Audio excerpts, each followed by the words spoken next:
Welcome fellow learners. In the last video, we have implemented SQL database chain from the Langchain. What we have seen, we have given language model and database as an input to this database chain. And what it does, it basically takes your input query as in the form of natural language and gives you the output generated from the database by analyzing the database output.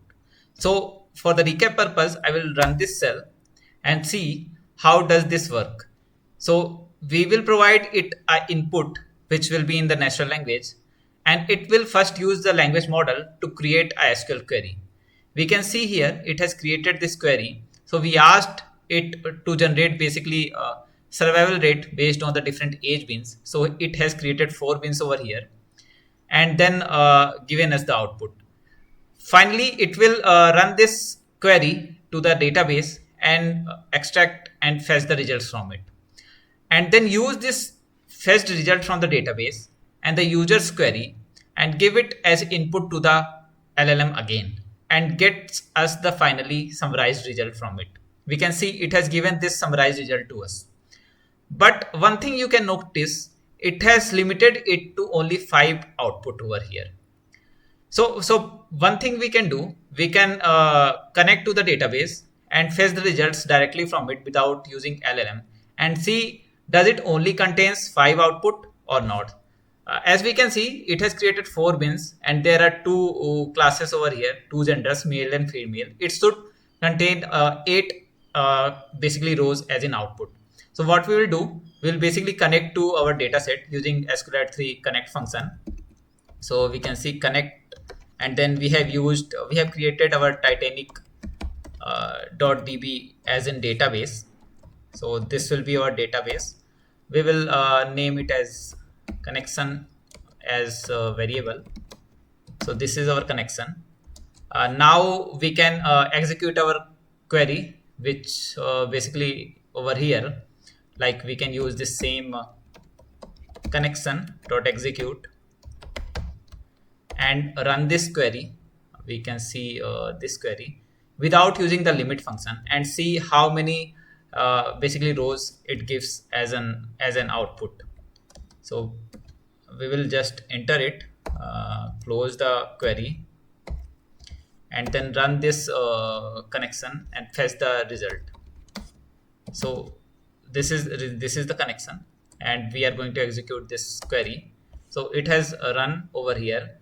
Now what we can do, we can fetch all the result from the fetch all function from this connection, and we can see there are 4 output for the female this 1 2 3 4 for all the 4 bins, and 4 output for the male also, which clearly shows that due to this limit basically condition over here, it has given us only 5 output. So what we can see over here, it must be some problem with the prompt because it basically used already written prompt in this SQL database chain. Another thing is we need to close this connection so that it can be used again and the resource can be used in a better way. So first we will close this execution. Another will be close. We will close this connection. So these 2 needs to be closed. Now we are good to go. So next is I will create a custom prompt so that we can basically address this limit problem over here. So for you, I have created this prompt and I have given it the following as an input. So like I have asked the LLM to first, it will be given an input question. First create a syntactically correct SQLite query to run. Then look at the result of the query and return the answer to the input question, which we have already talked earlier. This is the same way that we have talked earlier. The only thing which makes difference over here, instead of showing only 5 results, I have written unless the user specifies in the question a specific number of examples to obtain, query for at most 10 results using the limit clause for as per SQLite. So instead of giving us the limiting it to 5 results, it will now limit to 10 results, which can solve our purpose. And for next part of the template, I have used the same format that we are already seeing. Like it, we will ask the question, it will generate the query, fetch the result from the database, and finally gives us the summarized output.